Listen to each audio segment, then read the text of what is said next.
Chère audience, les amis de notre chaîne Inyini Paner, bonjour. Aujourd'hui, nous allons continuer à parler de la population rwandophone du Nord Kivu à la République démocratique du Congo. Ici, on va analyser la légitimité de la guerre du mouvement M23 contre la République démocratique du Congo.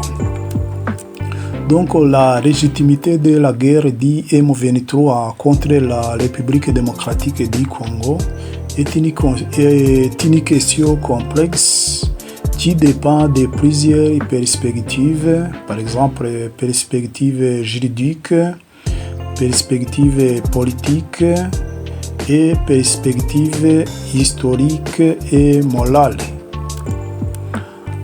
En commençant par les perspectives juridiques, selon les droits internationaux, toute la rébellion contre un gouvernement légitime est considérée comme illégale, sauf en cas d'élite avérée pour l'autodétermination ou contre un régime oppressif.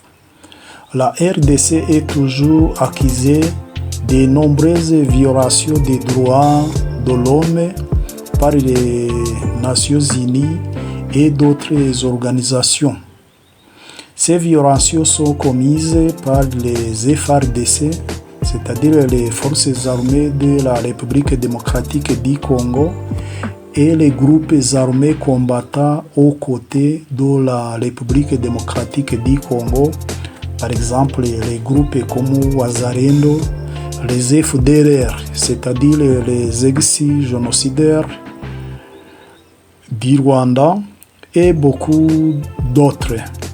Par conséquent, du pouvoir et par conséquent du point de vue du droit international, la guerre contre la RDC est vraiment légitime. On peut aussi analyser les perspectives politiques et historiques. Le M23, c'est-à-dire le mouvement du 23 mars, est ici d'anciens combattants du CNDP, Congrès national pour la défense du peuple, un groupe armé composé par les rwandophones et d'autres peuples de la République démocratique du Congo. Ils affirment défendre les droits des communautés rwandophones, notamment les Tutsis congolais, et réclament l'application d'accords signés par le gouvernement congolais. À ce qui concerne les perspectives politiques et historiques, le M23, c'est-à-dire le mouvement du 23 mars, est ici d'anciens combattants du CNDP, c'est-à-dire le Congrès national pour la défense du peuple, un groupe armé composé par les rwandophones et des autres peuples congolais. Donc, ils affirment défendre les droits des communautés rwandophones, notamment les Tutsis congolais, et réclament l'application d'accords passés avec le gouvernement congolais qu'on a signé à Nairobi, au Kenya. Cependant, le gouvernement de Kinshasa a refusé d'obéir et appliquer les conclusions de ces accords. Cette méfiance du côté du gouvernement de la République démocratique du Congo rend légitime le combat ou bien la guerre que le M23 impose sur la RDC. Troisièmement, on peut aussi parler des perspectives morales et humanitaires.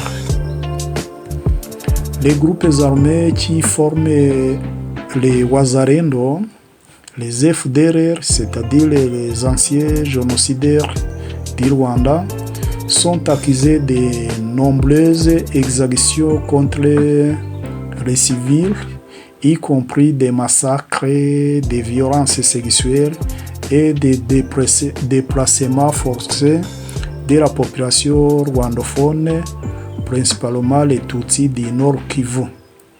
À cause de ces exactions commises par les FARDC et les groupes armés qui combattent à leur côté, les revendications politiques du M23 augmentent fortement leur légitimité morale.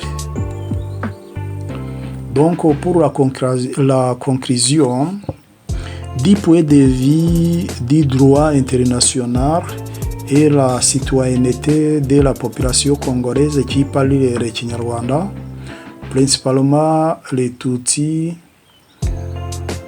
la guerre du M23 est vraiment légitime. Cependant, ces revendications ne doivent pas être analysées dans le contexte des conflits ethniques, mais de la marginalisation des communautés rwandophones qui causent des tensions régionales impliquant des pays comme le Rwandais et l'Ouganda. Donc la solution durable passe par les dialogues politiques, donc les connaître les citoyennetés et la nationalité des rwandophones du Nord Kivu pour une stabilisation de l'Est de la République démocratique du Congo. Merci et continuez à vous abonner à notre chaîne et nous allons continuer aussi à vous donner beaucoup des histoires concernant la région des Grands Lacs. Merci beaucoup.